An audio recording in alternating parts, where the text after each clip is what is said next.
assalaamu calaykum waa barnaamijkeennii aynu ku eegi jirnay dunida. Barnaamijka maanta waxaynu ku soo qaadan doonaa gacanka Faarsiga ama gacanka Carbeed. Gacanka Faarsiga ama gacanka Carbeed waxaa la dhahaa biyaha u dhexeeya dalka Iiraan iyo jasiirad dhuleedka Carabta. Waxaa baaxadda gacankan Faarsiga lagu qiyaasaa in ay tahay 233,000 oo kiiloomitir square ah. gacankan wuxuu ku darsamaa badda Carbeed, balliciisuna waa 370 kiiloomitir. Halka ugu ballaca yar oo ah goobta loo yaqaano marinka Hormuz waxa uu gaadhaa ballaceedu 55,000 oo kiiloomitir. marka la eego moolka biyaha dhererkiisu waxa uu gaadhaa 90 mitir. gacankani waxa uu kala qaybiyaa jasiirad dhuleedka Carabta iyo waddanka Iiraan. magacu bixinta gacankan waxaa ka taagan khilaaf aad u xoogan.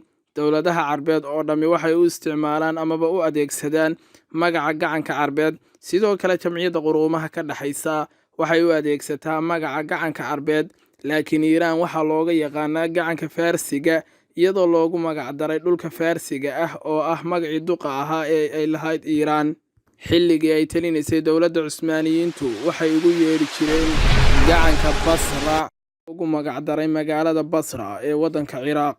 dowladaha caalamka dhammaantood marka laga reebo Carabta waxaa looga isticmaalaa magaca gacanka Faarsiga. gacankani waxa uu leeyahay ahmiyad aad u weyn, waayo waa meel istiraatiiji ah oo ay ku badan tahay shidaalka iyo saliidda. waa meesha ugu shidaalka iyo saliidda badan caalamka dhammaantii. dhammaan waddamada ku xeeran gacankan waxay soo saaraan shidaalka iyo saliidda noocyadiisa kala duwan. gacankani waxa uu leeyahay ahmiyad aad u weyn, waayo waa meel istiraatiiji ah oo ay ku badan tahay shidaalka iyo saliidda. waa meesha ugu shidaalka iyo saliidda badan caalamka dhammaantii. dhammaan waddamada ku xeeran gacankan waxay soo saaraan shidaalka iyo saliidda noocyadiisa kala duwan. gacanka Faarsiga ama gacanka Carbeed wuxuu leeyahay jasiirado ka badan 130 jasiiradood, waxaana ugu weyn jasiiradahaasi jasiiradda laga leeyahay waddanka Iiraan ee Qishaam. waxaa kale oo ka mid ah jasiiradaha ugu waaweyn ee ku yaala waddanka Baxrayn.